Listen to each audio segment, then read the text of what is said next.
Good evening. My name is Tom Schroeder, and I'm the chairman of the Board of Adjustment, and this is the Pinehurst Board of Adjustment.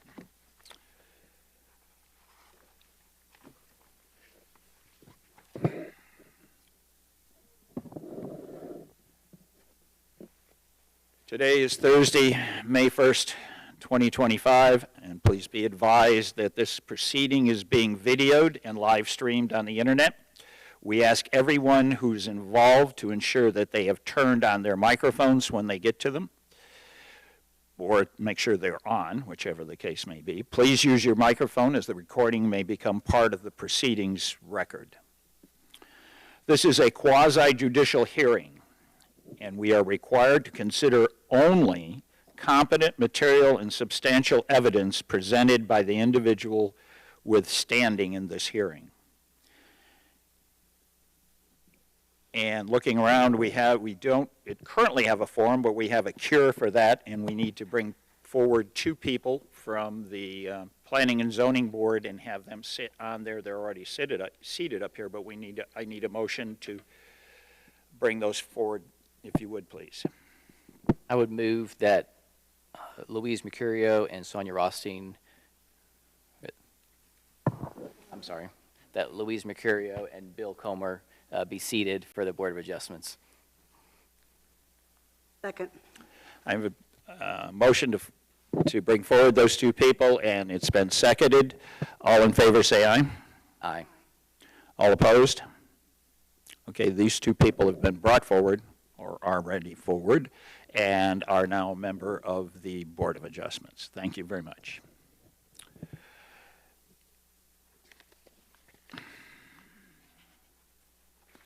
And we now have a quorum. I'm going to ask that all the members currently seated, starting from my left, to please state their name and state if they have visited the site and if they have had any ex parte communications, and if so, with whom.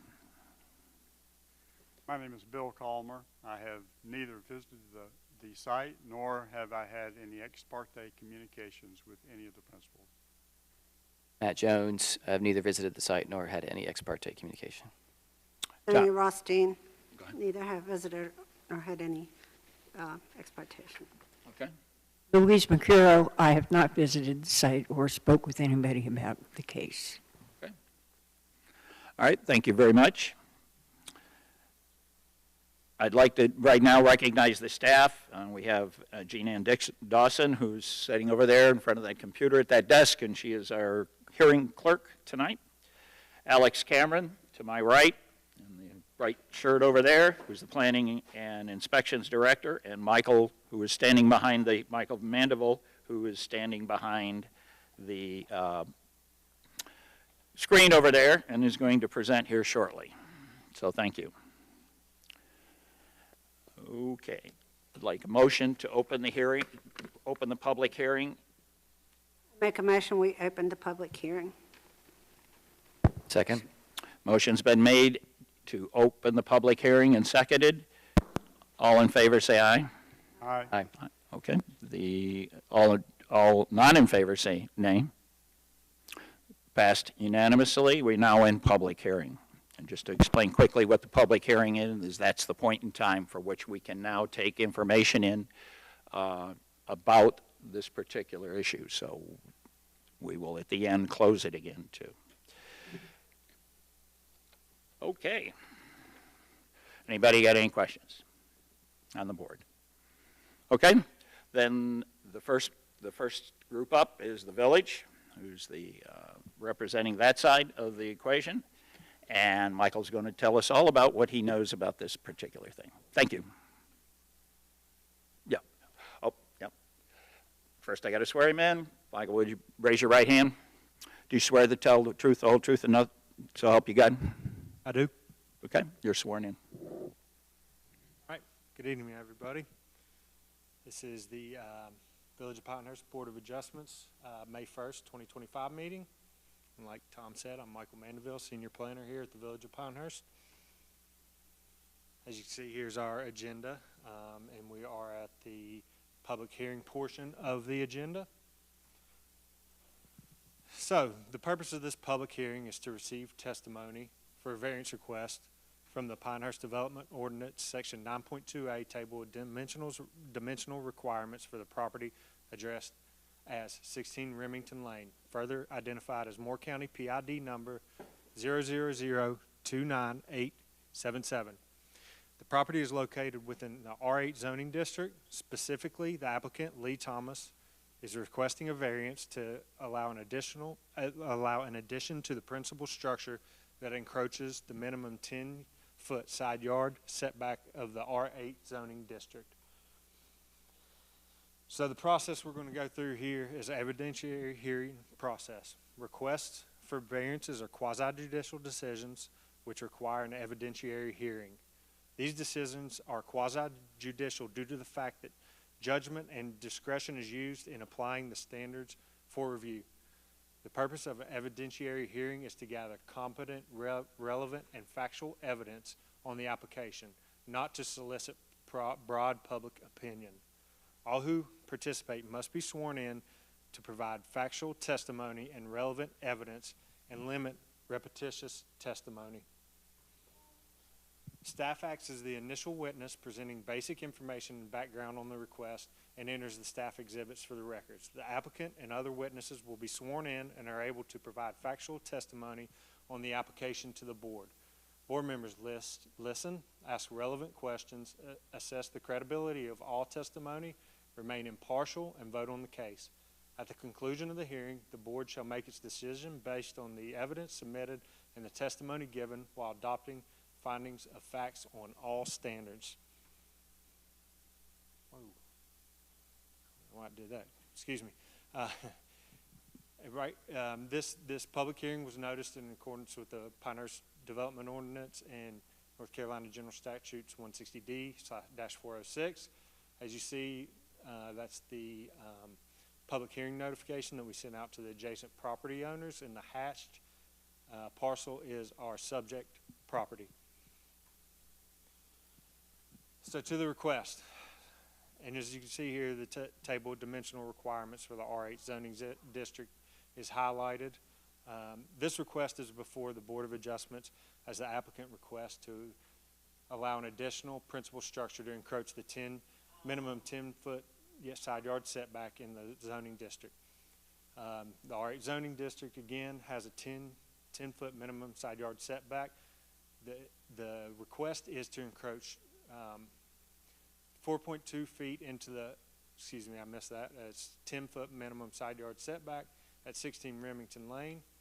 The encroachment is located in the northern portion of the property and abuts the parcel of 17 Remington Lane. The structure was originally built in 2016 and is lot 320. The subject property is approximately 22,215 square feet, or plus or minus 0.51 acres, which complies with the minimum lot size requirement for the 8,000 square foot for the R8 zoning district. A little background on what has happened with this case. The initial application for the addition to the principal structure was received in August of 2023. In October 23, the building permit was issued by staff. In December of 2024, the side setback encroachment for 4.2 feet was discovered by staff on the final survey. The applicant was notified of the encroachment by staff, and we advised on the options. And then the staff received the variance application last month, April of 2025. And here is the site plan of the final survey. As you can see right here is where the encroachment is on the northern portion of that parcel. A little closer zoomed in, it would be this triangle area that represents the encroachment. And a couple pictures of the property as it currently is. This is the front, from the side, and this was taken from the 17 Remington Lane property. And here's the rear portion of the addition. And here is just an aerial view of the property, and here is where the addition would be in this area. So the Board of Adjustment shall not grant a variance unless and until it makes findings that all of the following standards of review have been met. 1, a necessary hardship would result from the strict application of the ordinance. It shall not be necessary to demonstrate that, in an absence of a variance, no reasonable use can be made of the property. The hardship results from conditions that are peculiar to the property, such as location, size, or topography. Hardships result from personal circumstances as well as resulting from conditions that are common to a neighborhood or the general public may not be the basis for granting a variance. The hardship did not result from actions taken by the applicant or the property owner. The act of purchasing property with knowledge that circumstances exist that may justify the granting of variance shall not be regarded as a self-created hardship. The requested variance is consistent with the spirit, purpose, and intent of the ordinance, such as public safety is secured and substantial justice is achieved. So the action by the board. After conducting the public hearing, the Board of Adjustments may have the authority to subpoena witnesses and may request additional information, continue the public hearing, grant the variance, deny the variance, grant the variance with conditions. In granting any variance, the Board of Adjustments may attach appropriate conditions, provided that the conditions are reasonably related to the request. Any decision to grant or deny the request shall be accompanied by the findings of fact stating the reasons why the request meets or does not meet each standard of review. We will need a 4/5 vote to grant the variance. Staff does not offer any recommendations on variance requests, as decisions are solely based on the testimony and evidence presented at the quasi-judicial hearing. At this time, staff would like to submit the following into the record: the staff report with attachments and exhibits, a presentation, and the application and the applicant's materials and exhibits. That's the end of my presentation, and I will take any questions from the board if you have any at the moment. Do any of the board members have questions about what was presented? I have one question, and it's just a clarity question. When you were going through the slides, there was a statement in there that it was 15 feet, which I think you let me finish, that you verbally corrected to 10. Was that intentional on your part? Put 15? No, to correct it to 10. Which is it, 15 or 10? I guess it is 10 instead of what it said 15. Is that correct? Okay, I just wanted to clarify. Fact is 10. Is 10. Yes. Okay, I just wanted to clarify that so that everybody was sure of what was being done or said. Okay? No Anybody on the questions. board has any questions, other questions? Okay, we'll move on to the other party. And I would ask the owner, please step up to the microphone. And whoever, yeah, you can bring up who, is there two of you? You join ownership? Okay, right now we'll start with you, and then we'll go from your lead from there.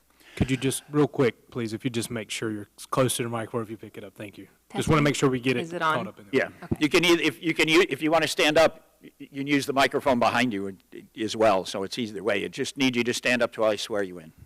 Ah, there we go, we got two. We'll see. Okay, I'd ask that you raise your right hand. Do you swear to tell the whole truth and nothing but the truth, so help you God? I do. Please state your name for the record. Jennifer White. Shane White. Okay, thank you very much. Now, are there other people that you believe that you would want to testify tonight at this point in time? That's not closing anything, but if there are other people, I would like to bring them up, make sure they're sworn in at this point in time, and then we'll ask them to sit back down, and you can call them up as you see fit. Yes, sir. We've got And you Lee can and, Just handing one of those microphones so we can speak into it shortly. If you'd please state your name and your relationship to this piece of property. My name is Lee Thomas, and I was the project manager for the contractor hired to construct the addition. And who is that contractor? Renovations and More Contracting. Okay, thank you. Please raise your right hand. Do you swear to tell the truth, the whole truth, and so help you God? I do. Okay. Please have a seat where you were. I'm Aaron McNeil. I'm a professional land surveyor, and I was the one who did the final survey only, and I was the one who found the issue. Okay. Please raise your right hand. You swear to tell the whole truth and nothing but the truth, so help you God. I do. Okay, you're sworn in.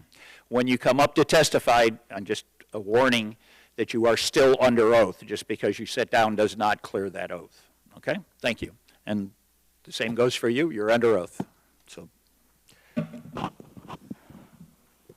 okay, who wants to start? We'll have Michael pull up our PowerPoint. Okay. So we're Jennifer and Shane White. We live at 16. Use the microphone, Nope. please. Okay. Yeah, You got to use the microphone or nobody's going to hear you in the record. But So. my voice is so squeaky that it sounds like it would go. Jennifer and Shane White, we're the owners of 16 Remington Lane. We have our family here with us. As you see, we've got 5 kids that are in our house and then our grandparents as well.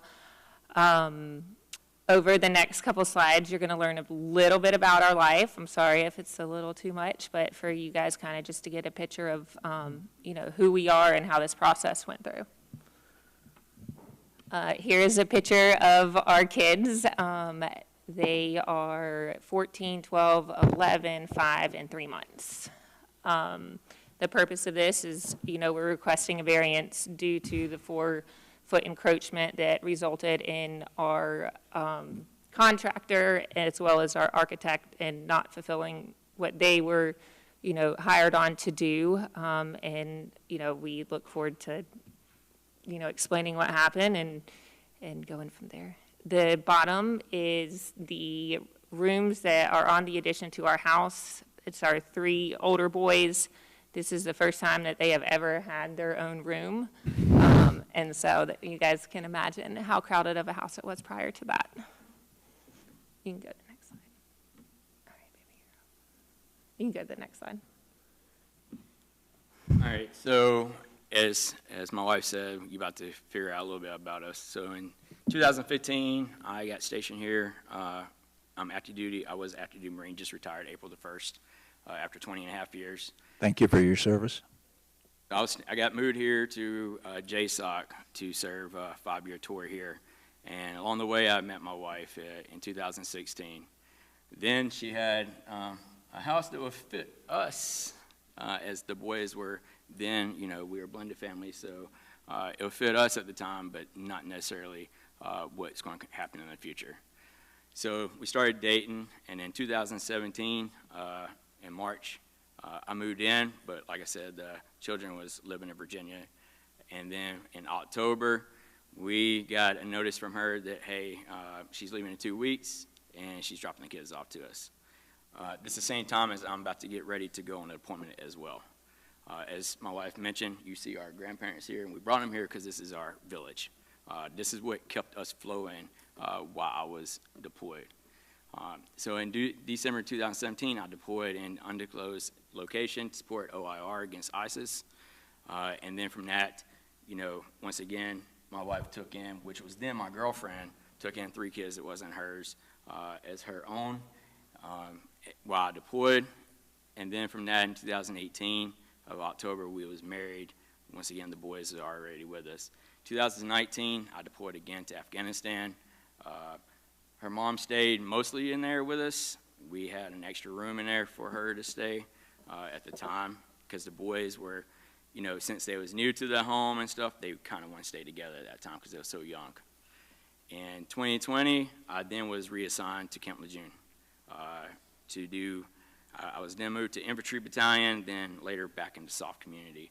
But while I was assigned there, the Jennifer, because she runs the railroad here, she couldn't just pick up and move, and the kids are establishing school. We knew we was coming back here, so there wasn't no need making more hardships for the kids where they have to sit there and get reacquainted with people just to be pick up. So luckily for us, we had that village here to ensure that the kids didn't have to be like a lot of military families that just move around all the time. So they stayed here. In 2022, we welcomed our very first son together, which is our 3-year-old now. At that point, his nursery, my wife's office had turned into a nursery, and her office had moved to our room because we ran out of space. So then I deployed again on the Marine Expeditionary Unit to the Baltic Sea and territories of Russia, and that was in 2022. And then from that in 2023, we decided we wanted one more kid. So we have our little girl now, and at that time, to make the right decisions, we looked around at houses and stuff, and everything at that time was anywhere from $1 to $2 million to accompany our family. And on top of that, then we still had to make additions to those to make it fit for our family. There's never a perfect home to fit all of us.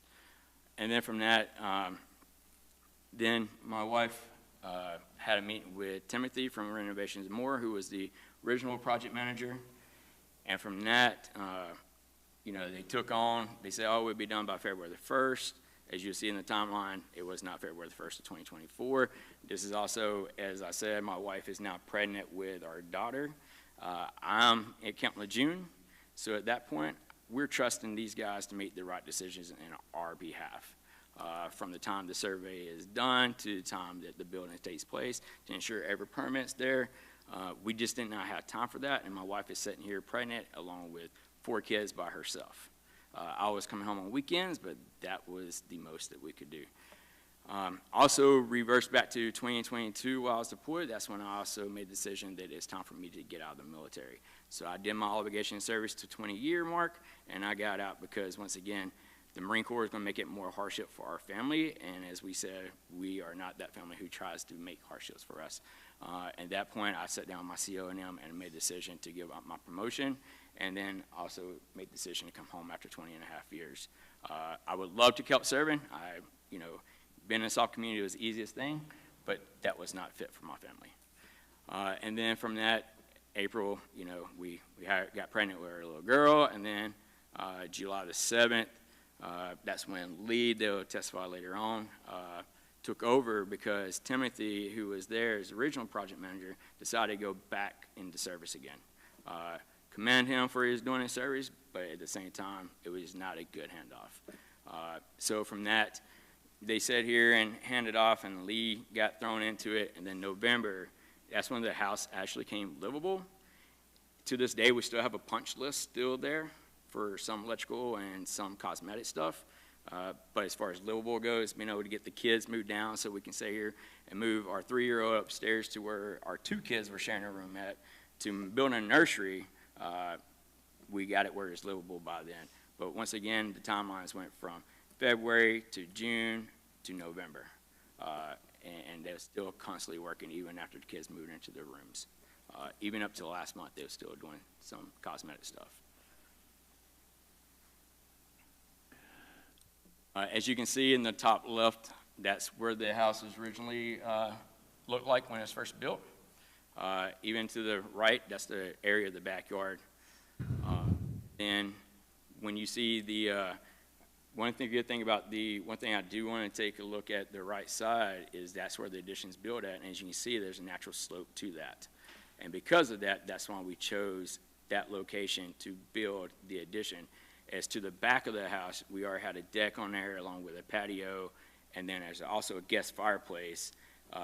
If you look to the left of the door right there as it comes out, that's also where our fireplace is located at. So at that point, that's why we chose to pick the location we did, just because it was natural slope to that. Once again, we hired the licensed professionals and trusted them to submit the accurate plans, along with making sure they got the permits to do what they needed to do. At this point, we'll turn it over to our builder, Lee. Okay, thank you. Thank you.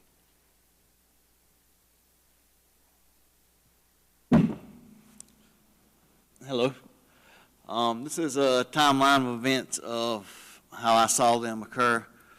In June 2023, Artiga provides plans for the homeowner. In September 2023, the engineers require her to put in helical piers to be installed to support the addition. Since they're going to be pulling debris away from the house, they wanted those piers to keep it structurally sound. And also they required the addition to be set back 4 foot, which is when you see the building plans, that's where that 4-foot crawl space comes in from the existing foundation. Then after that, the building plans are submitted. Then we'll have a site plan from Artiga, and it's submitted with the incorrect impervious ratios.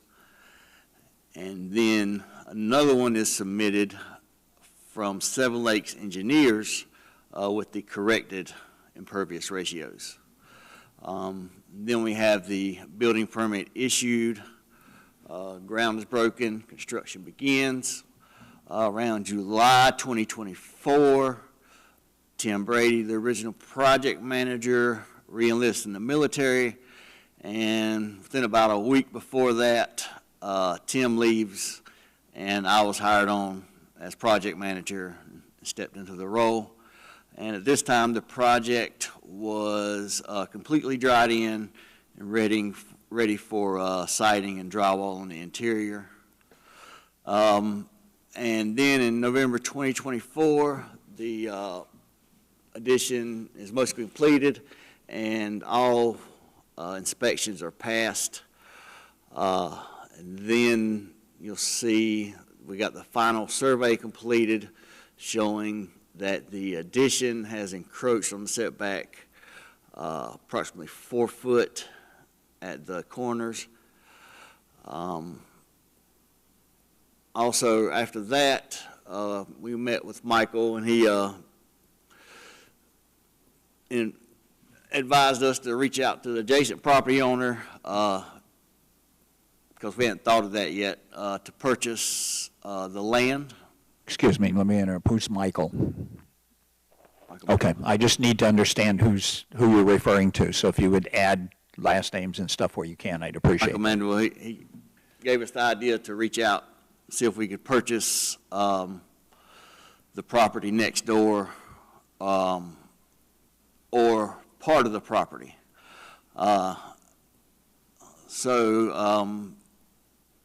Jennifer, the homeowner,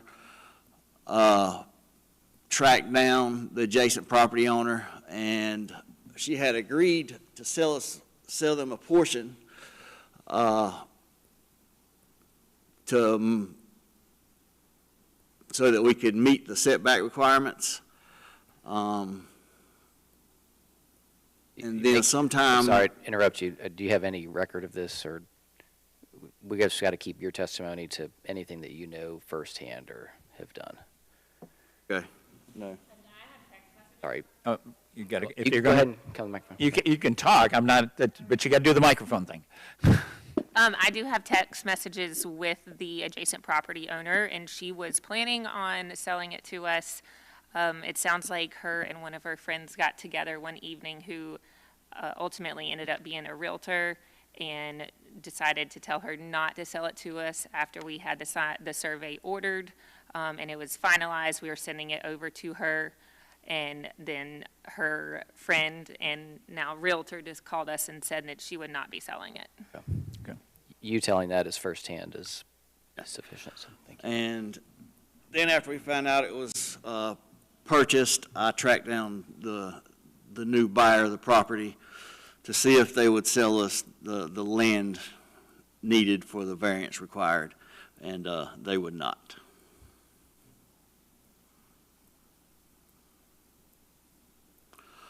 As you'll see here, this is the modified set of construction.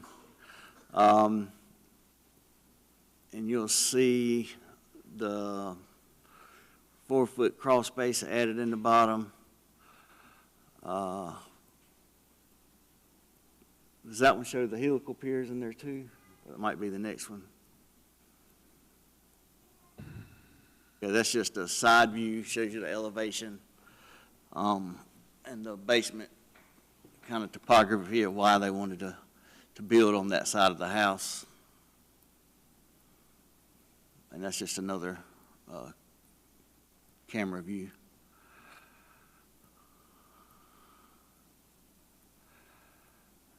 And Yeah, this is the one that shows the helical piers they required them to install before the addition could be began. Okay, and this is the original site plan that was submitted and had the incorrect impervious ratios. And also you can see that the building plan does not encroach on the setbacks.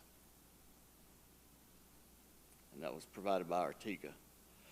Okay, and now we have a site plan to correct the impervious ratio from Seven Lakes Engineering's corrected impervious ratios, stamped site plan, but the survey information was also incorrect. And pretty much a copy and paste of the surveyed area of the site plan provided by Artiga. This is the email correspondence requesting a new site plan, letting Tim know that they were incorrect. This is the building permit that was issued. And this is the final survey showing the home as it encroaches on the setback. This is when we found out the site plans were not compatible to the building plans.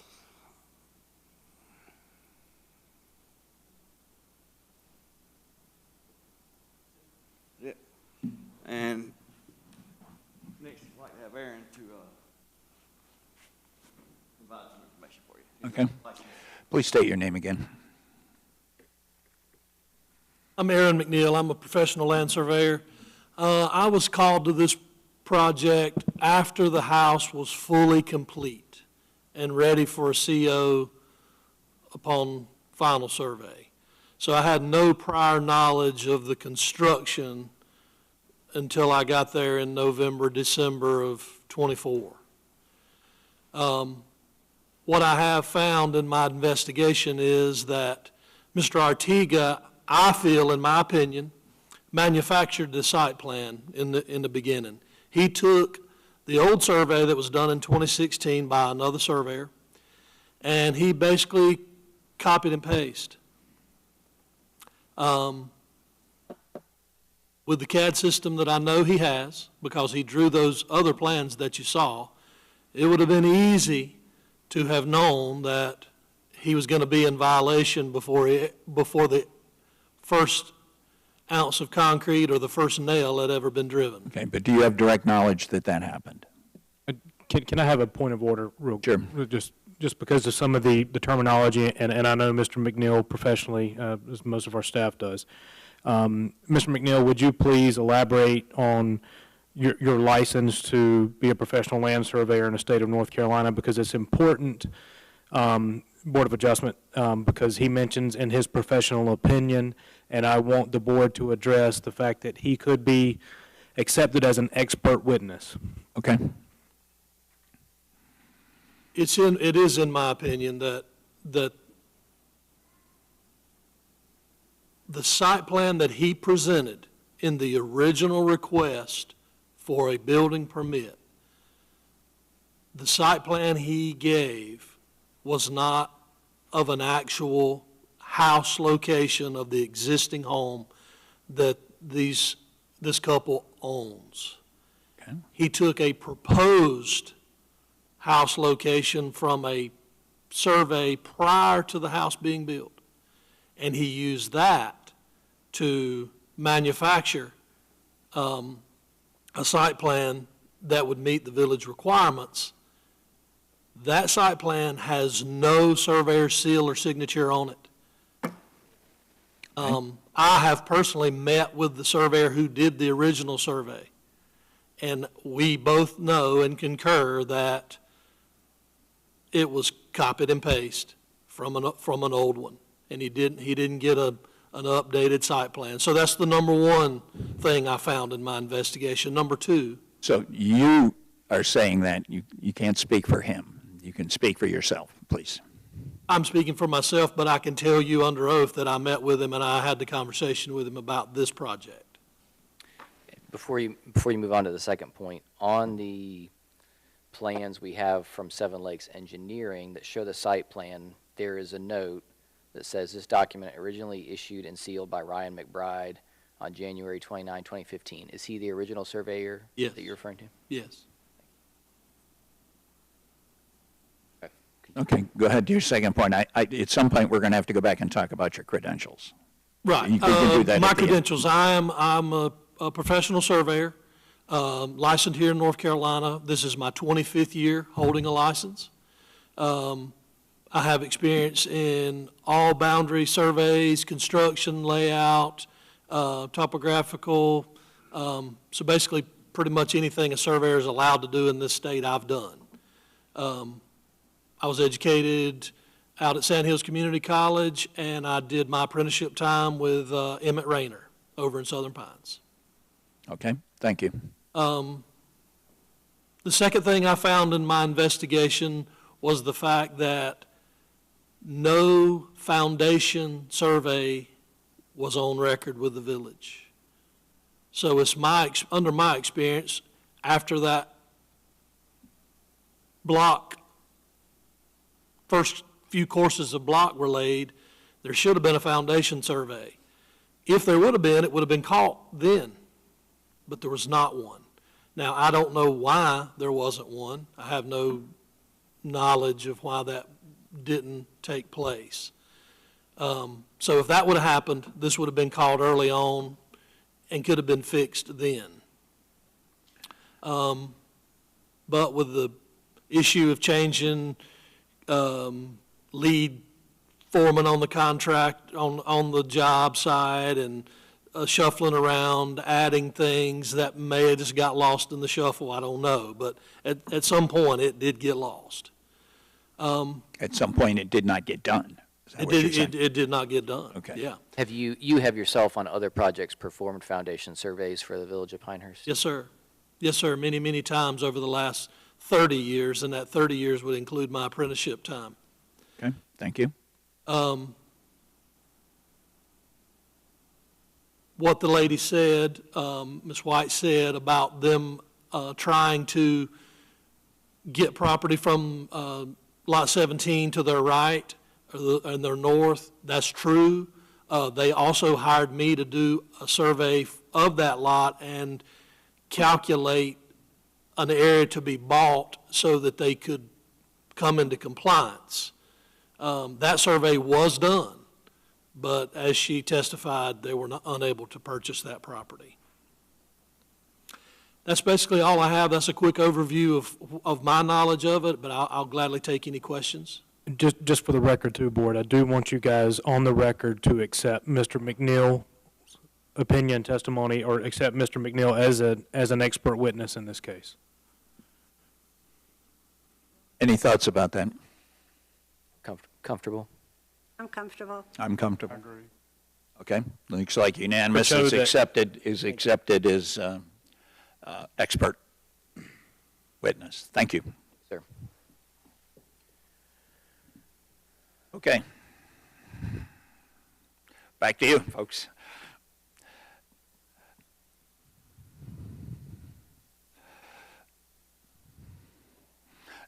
I'm not saying you have to offer anything further. What I need to know is, are there other witnesses that you wish to have testify, or anything else that you feel like needs to be summarized or said? The only thing I would point out in summary, pretty much, as you can see, we did not do this intentionally. We rely on the experts to actually do their part. Oh, sorry. We rely on the experts to do their part. So, this is nothing intentional from us as homeowners at all, and we hope that gets taken into consideration as far as the evidence goes for hardship. Okay, thank you. Spirit, it was not it was not out of harsh intentions. Okay, ma'am? That we did everything that we could to prevent being sitting here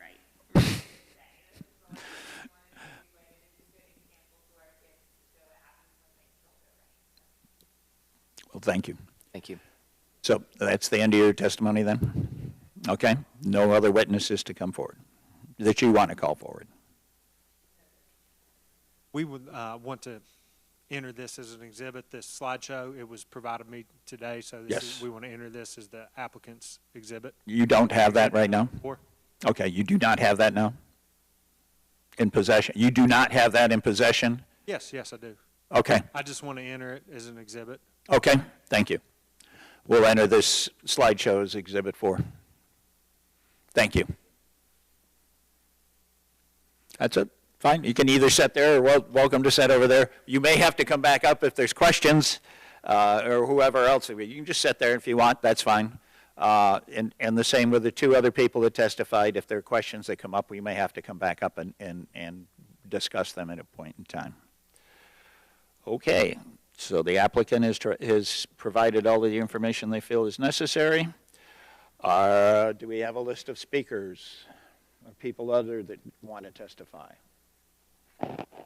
Was there a list sign up in the back? There's nobody signed. All right. Michael, we already got verification that nobody had signed on it.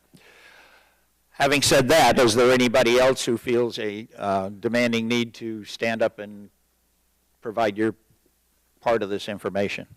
That would have standing. That would have standing, and we'll get to that standing point if we have to. Okay, thank you very much. I'm going to leave the public section open, just if there is other questions that could come across or something else that need to be involved in the public session, and we will deal with closing that later on in here today.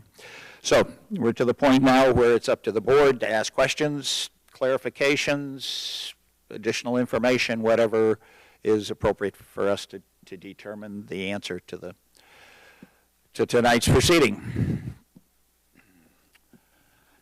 Questions from the board? I do have a question. Please. And a question to the owner. During this entire period of time, were you still living in the home? Yeah.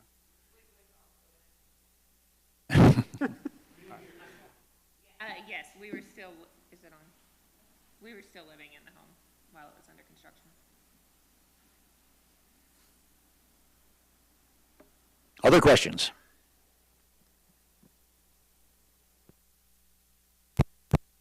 Couple questions for staff.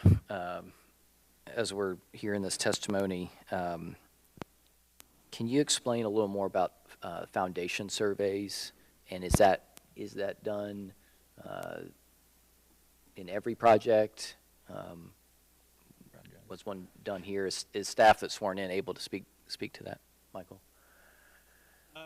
From what I understand, there was not a foundation survey called in. If it's needed,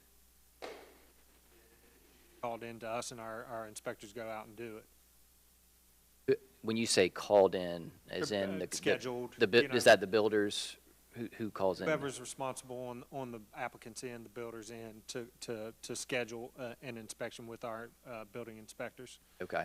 Okay, so there was no such call made to your knowledge? My knowledge, correct. Tom, would you swear me in?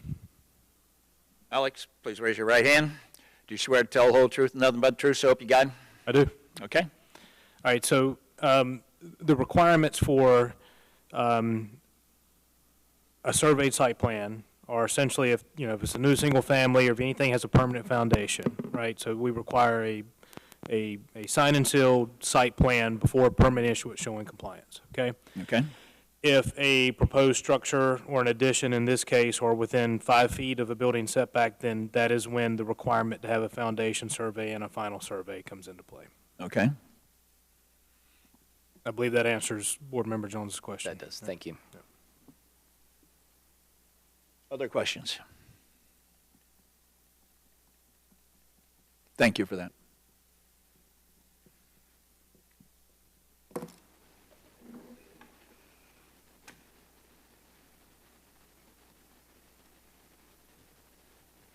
We'll take a moment and think. Give people opportunity.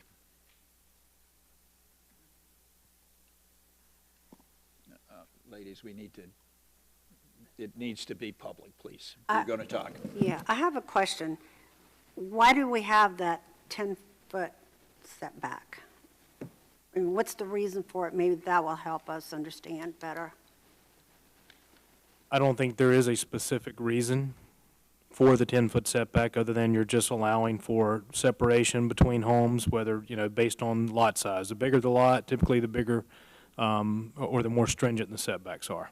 And that's based on the zoning requirement, correct? That's just based on the table of dimensional requirements. Right. I was So- just kind of thinking about, like, if there's a fire or something with that. That setback has nothing to do with any fire or life safety issues. Okay, any other questions? Lois, you have any? You have any? I do have one Okay, other question. I'm trying to get my head around the events as they transpired. When the original plan was presented to you, to the homeowners, I'll say it right, was there any indication that you were going to be close to the property line, or what was that? Yes, and that's why we did the helical. We had to pay an extra $16,000 to get these big piers drilled into, again, not my expertise, next to the house to allow for the house to be built closer to our house. And that seems to be where the issue was. And that's so it wouldn't encroach those 4 feet. Right, so we had to end up going over and beyond and adding concrete piers pretty much parallel into the ground next to the house to allow the house to be built closer to our existing house. And somehow or another, it's still encroached. So it's almost like we pay $16,000 for what reason? Yeah, it was worth it. It was pointless. Thank you.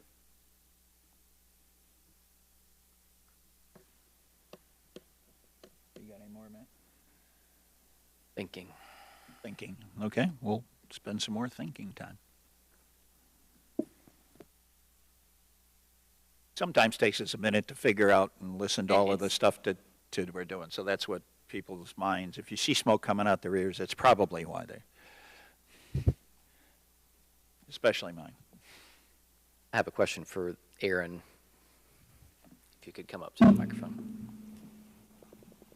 You can use the standing one and they can stay there. That works.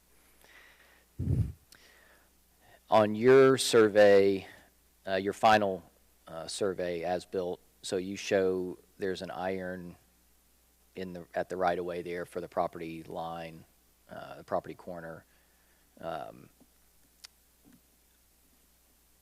To help kind of understand a little bit of what you were, and you're giving us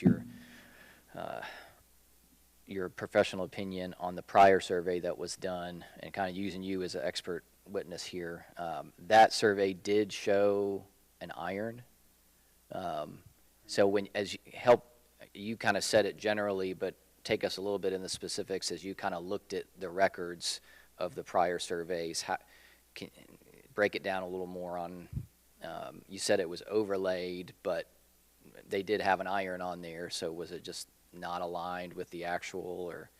Well, the first thing I did was perform a brand-new boundary survey based on the original lot layout of this area.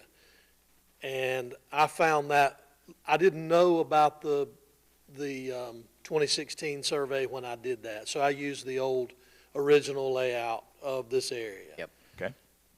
The survey I did and the survey that was done when this house was originally built, all that matched.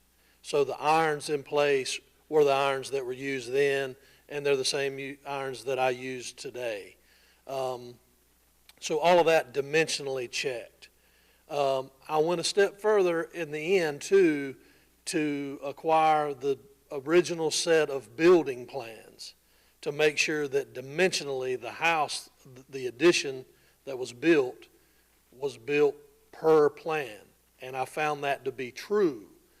So that's what leads me to know for sure that the original site plan that staff was presented was bogus. There's no possible way that you could have a correct set of dimensional plans, a correct survey, and this happen. Right, unless the building had changed size or the, Yeah. something was different. Or unless it wasn't built by the plans. And that's what led me to let's just check and make sure they built what was on paper. And they did. And I doubt it changed any between when they built it and when you saw it. And just to elaborate a little bit, and I'm not an engineer, I'm a surveyor, but the reason the piers were used is because they were going to excavate up beside this house. And in this kind of material, you don't want anything to fail. So that's what the piers were there for, just to stabilize the existing home. Had nothing to do with the addition. So from what you said, what you just said prior to that statement, but regarding the consistency with the original plat for this development, when the lots were deeded, to what you did, your actual field survey, that led you to the conclusion that the error was done like in a desktop. It was done in the office. It wasn't. Yeah, it wasn't a surveying. Yeah, I'll say that it's an error because I can't prove otherwise. But I'll just say for the record that Mr. Artiga is not an architect. He's not a surveyor. He's not an engineer. And I would advise the board to check with the North Carolina Board of Engineers and Surveyors if they want to verify that. Understood.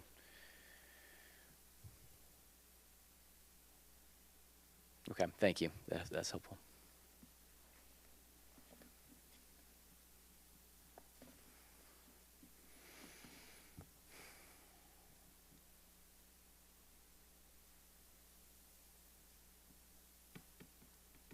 Just to fill some of the silence in the air while you guys are still thinking and deliberating and asking questions, I just want to point you guys to, as you know, the board gets ready, when they are ready to consider a motion on the variance request before you, staff provides you, as always, the procedure and motion template, which has those 4 standards of review that are set forth by North Carolina General Statute and then codified in our development ordinance, which all Board of Adjustments must make a finding on each one of these hardships and whether or not the board member and then ultimately the board who will vote after a motion and a second.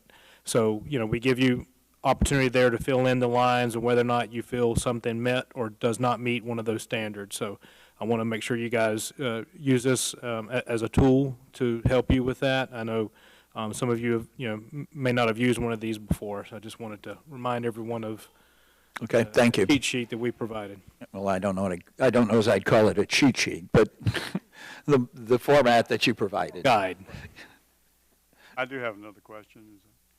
Tim, was the new project manager? If I could ask you a question.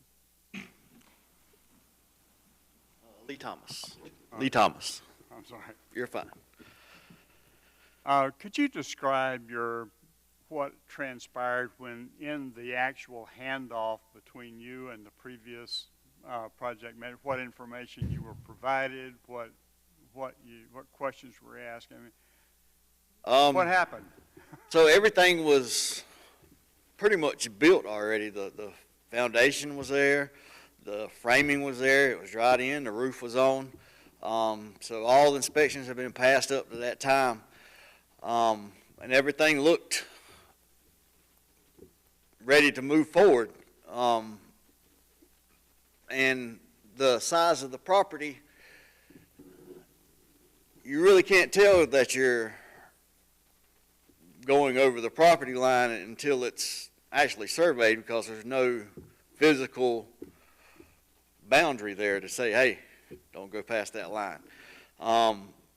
But in the transition, I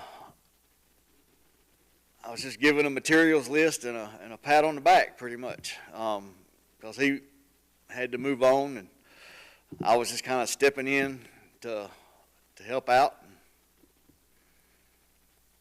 Okay, thank you.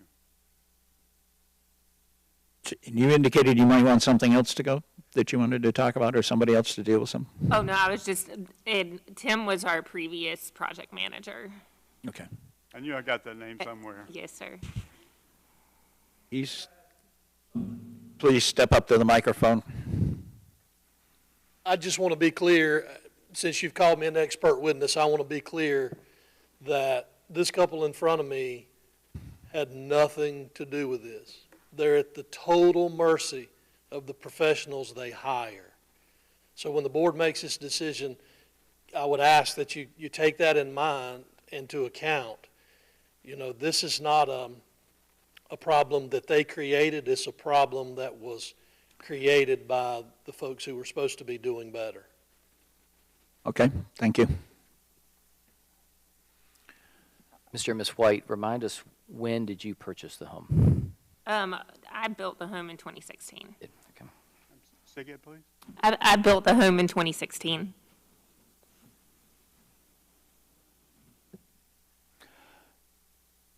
Were any of the people used in this addition the same people that you used to build the home?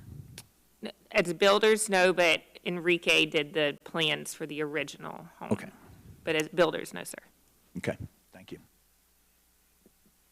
We're working on what Mr. Cameron said over there about we have a detailed process that we have to put together, and so we're currently working on that right now, and Yes, sir.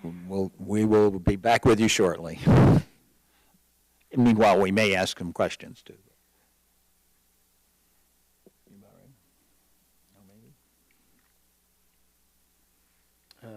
Just do some deliberation up here.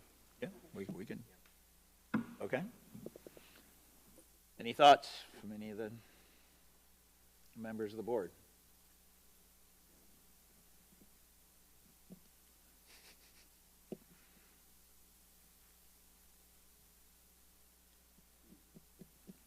Well, it's clear the initial survey was not done accurately. I would say that there's expert testimony that indicate that it was not done accurately. I think it seems to have been documented that the property owners acted in good faith in their efforts.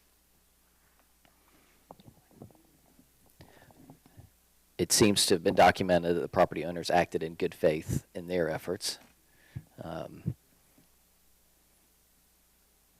As our looking at our questions, would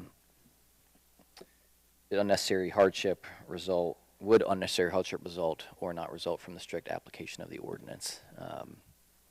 So considering what strict application of the ordinance would be in this case, which would be to remove the structure from the setback or whatever portion of the structure is in the setback.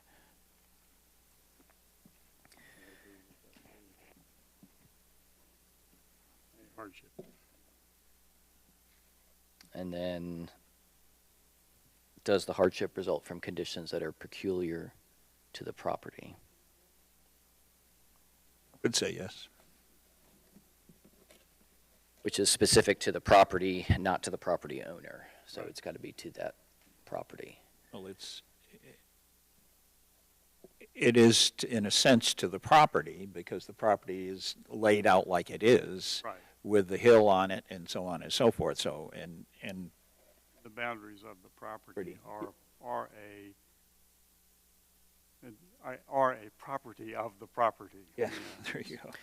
It seems documented, correct me, but that the original house was not built with the intention of an addition. Correct. Right. So even though she did build the house, the situation that we're in today was not considered then. Right.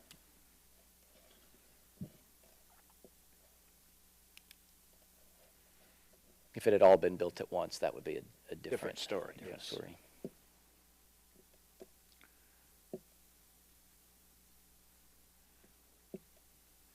And it was not taken as a result of the property owners. I think that's pretty clearly stated. We also, we do have the ability to impose conditions, and sometimes in a setback, if we're moving towards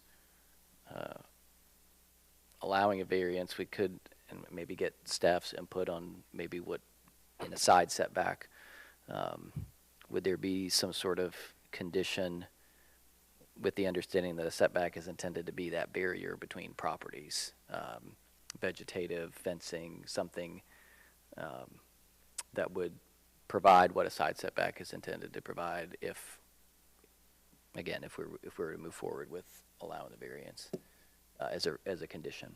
Well, I'm not sure about fencing, because I would think that would take both property owners. Not necessarily. Not necessarily.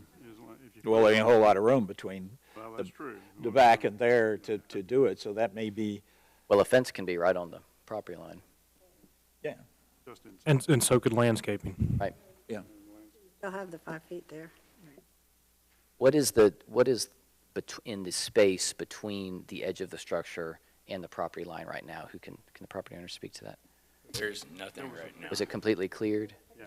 there's- Yeah. Picture is just. If Well, your fence ends right there at the corner, because they did put the fence back like it's supposed to be. Okay. So look at the corner there, that's where the fence, where you get to the window. So the window is open, there's vegetation along the, because that's part of the inspection as well, is like we had to have vegetation around the house. So all that has vegetation around the house, and then there's a fence at that corner before you get to that window there, if you're looking at this angle. Okay. So there has been a fence, there is a fence there now and vegetation planted, is that correct? Okay. They just put the original fence that used to be there Yeah. right back where it's supposed to Okay. be at. The fact that there is a fence, original or otherwise, I think is what I'm looking for, so thank you.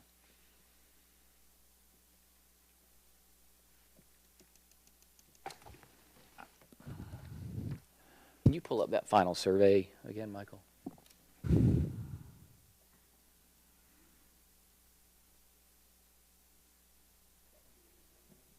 Yeah, it's okay. I was looking at that back corner. Yeah, 5.7.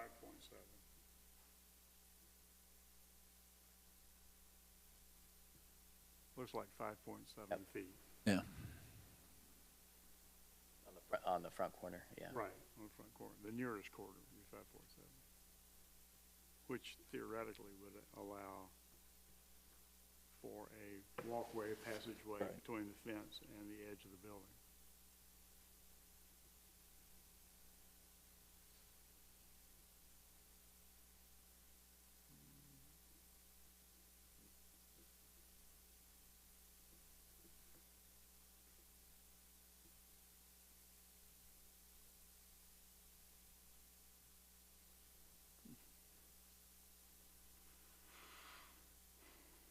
Louise, anything else you see?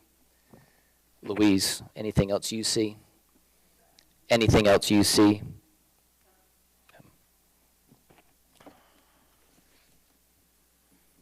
I know you have an eye for these things.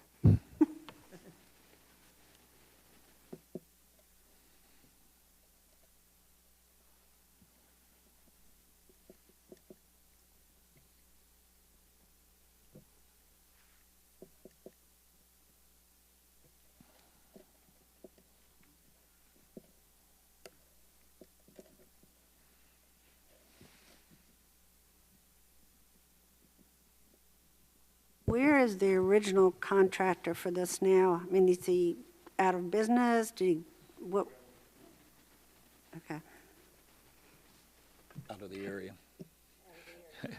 Back in the military, correct? yes, sir. Well, that was the project manager, correct? It's not the actual company. It's just the project manager, right? So Okay. the company is still. Still you, all right, yeah.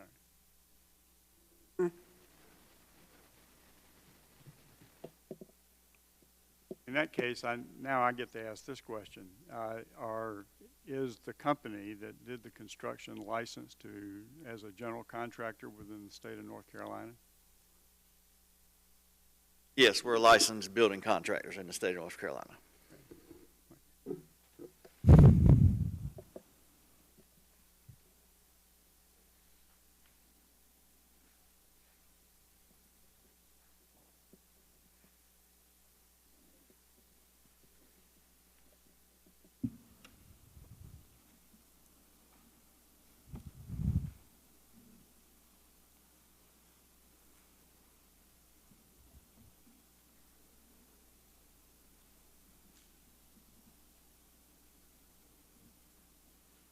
Okay, I'm working on a motion.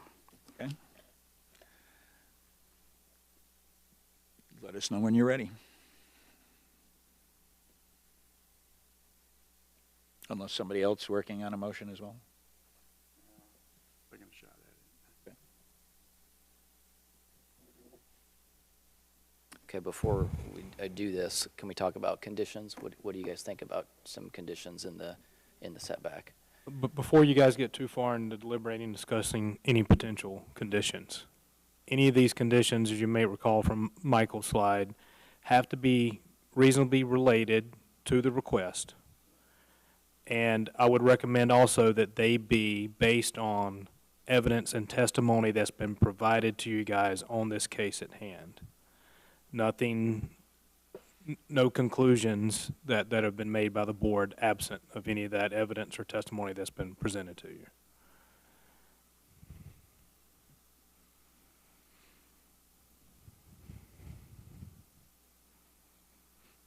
Thank you.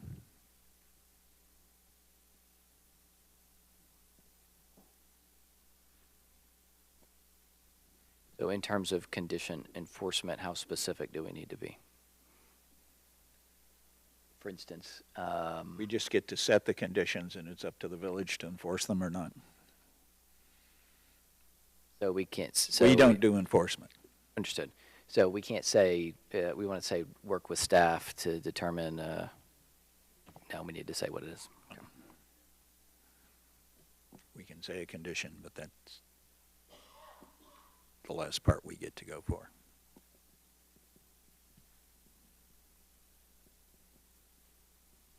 Well, what do we think? Do we think we should ask for a condition? I mean, to me, the final survey and the location of the structure in the setback shows, you know, we're less than 5 feet from the property line. And I feel like a condition helps with, you know, the last safety, secured, substantial justice achieved and maintaining some sort of separation when it's so close to the property line. Fence vegetation, what do we think?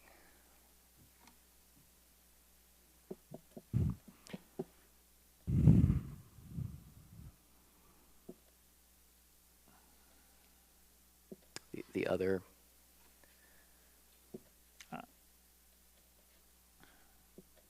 then again, there's no testimony has been provided from the adjacent property. Right. So there's that. Right.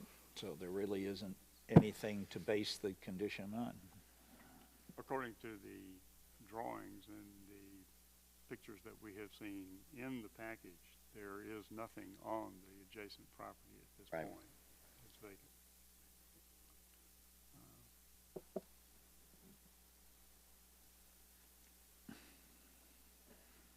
The adjacent vacant property is a wooded lot.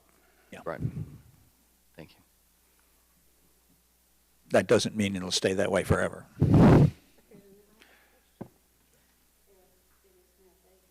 You got to ask it on the microphone. If it's now vacant and we grant the variance, how does that affect somebody else that's going to build on that property? I mean, are we encroaching on that property by doing this? We would have to, I would say no. I mean, any building plans that would come in would have to fit within the building envelope setbacks for that property, so it Right. wouldn't have any effect on, Okay. on that.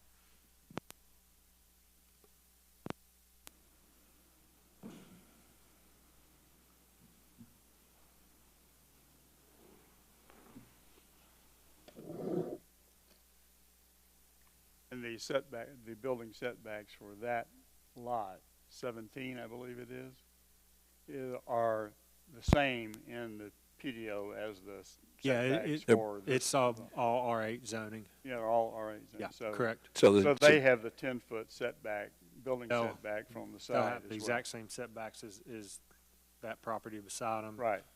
Yeah, so sides 10, 20, front and rear. Okay, thank you.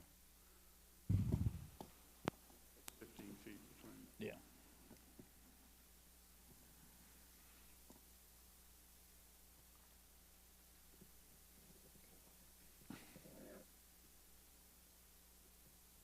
Okay, I have a motion. Okay?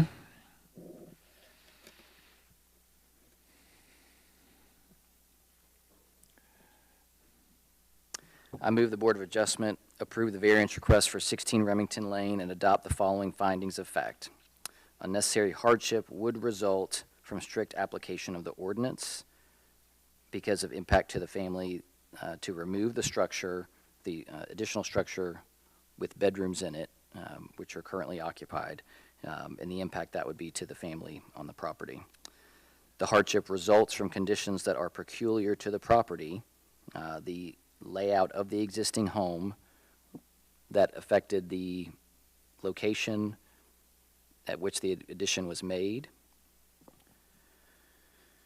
The hardship did not result from actions taken by the applicant or the property owner. The hardship resulted from an inaccurate survey used for the initial site plan by which the house was built, to which the owners were not aware and acted in good faith. And the requested variance is consistent with the spirit, purpose, and intent of the ordinance, such that public safety is secured and substantial justice is achieved. It protects the integrity of a family who wants to take care of their family, be good neighbors, and also in good faith would want to uphold the ordinance, but have requested this variance I'll second that. with no conditions. Okay. Motion made by Matt, seconded by Sonia. Okay, any other discussion on the motion? Okay, I'm going to start from my right this time. Please state your name and how you vote. Louise Mercuro, yes. Sonia Rustine, yes. Matt Jones, yes. Bill Colmer, yes. There's the 4 votes. The variance is approved by them. You have to vote. You also. I'll vote yes.